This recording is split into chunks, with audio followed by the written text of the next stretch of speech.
the main causes of blindness.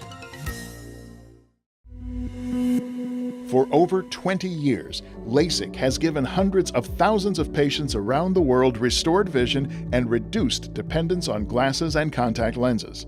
Dr. Tooma of NVISION Eye Centers tells us about an exciting new advancement, the SMILE procedure, which is improving outcomes and even giving hope to patients who were once told that they were not good candidates for LASIK. So SMILE stands for Small Incision Lenticule Extraction. And so the way I explain it to patients is by contrasting it to LASIK, because everyone knows about LASIK. So LASIK is a two-step procedure. We create a flap, kind of like opening the cover of a book. If the cornea was a 500-page book, the flap is at about page 100. We then use a different laser to remove tissue from the cornea to reshape it by evaporating that tissue. We then close the flap, kind of like closing the cover of the book. With SMILE, we don't use a flap. The laser works inside the cornea to isolate a piece of tissue that we reach in and remove through a tiny little incision, and that's what reshapes the cornea. So we don't use a flap with SMILE, and therefore the acronym Small Incision Lenticule Extraction. So SMILE was introduced in the United States just recently, in the last few months. I was the second in California by a few hours to perform the procedure. But the beauty about SMILE, it's been available worldwide. And to date, there has been more than 800,000 procedures performed, mostly in the Far East and in Asia.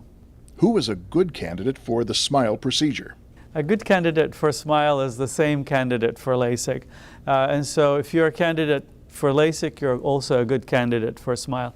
There are some patients that are better served with SMILE, such as patients who are involved in contact sports and patients who have been told they're not a candidate for LASIK in the past, either because they didn't have enough tissue in the cornea or because of their shape of the cornea was not very appropriate for laser vision correction.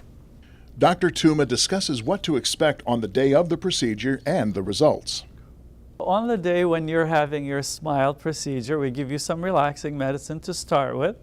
We then bring you back to the operating room. We put a few drops to numb the eye. We put a lid holder so you don't have to worry about blinking. We then use the laser, and the laser literally takes, for the whole procedure, from beginning to end, is about 4 minutes. Of that, the laser part is about 38 seconds or so. So it's a quick procedure, absolutely painless. The total time from the time you come in till the time you go home is about 2 hours. Most of it is kind of getting you prepared for the procedure itself. There's nothing you can do to mess it up, so I don't want you to worry about that. So the vast majority of our patients go back to work the next day. You will experience a huge improvement in your vision as early as the first day. It takes about a week for the vision to be excellent or incredible. But as early as the first day, it is that, wow, I can see without my glasses and contact lenses. The results have been incredibly great. The nice thing about SMILE is that patients feel absolutely nothing during the procedure, and there's that wow effect here very early after surgery. SMILE has been approved by the FDA. In the FDA study, 99% of the patients were satisfied and would recommend SMILE to a family member or a friend. The beauty about SMILE is that it's yet another procedure that we can offer our patients, and the best way for you to find out which procedure is best for you is to come in for a consultation, because it depends on many, many factors. The health of your cornea, the amount of correction that you have, the lifestyle that you have, and so it's best to find out which procedure you're a candidate for. But the most important thing is just about everybody is a candidate for something to get rid of their glasses and contact lenses. It's just waking up the next day and seeing like you haven't seen for many, many years.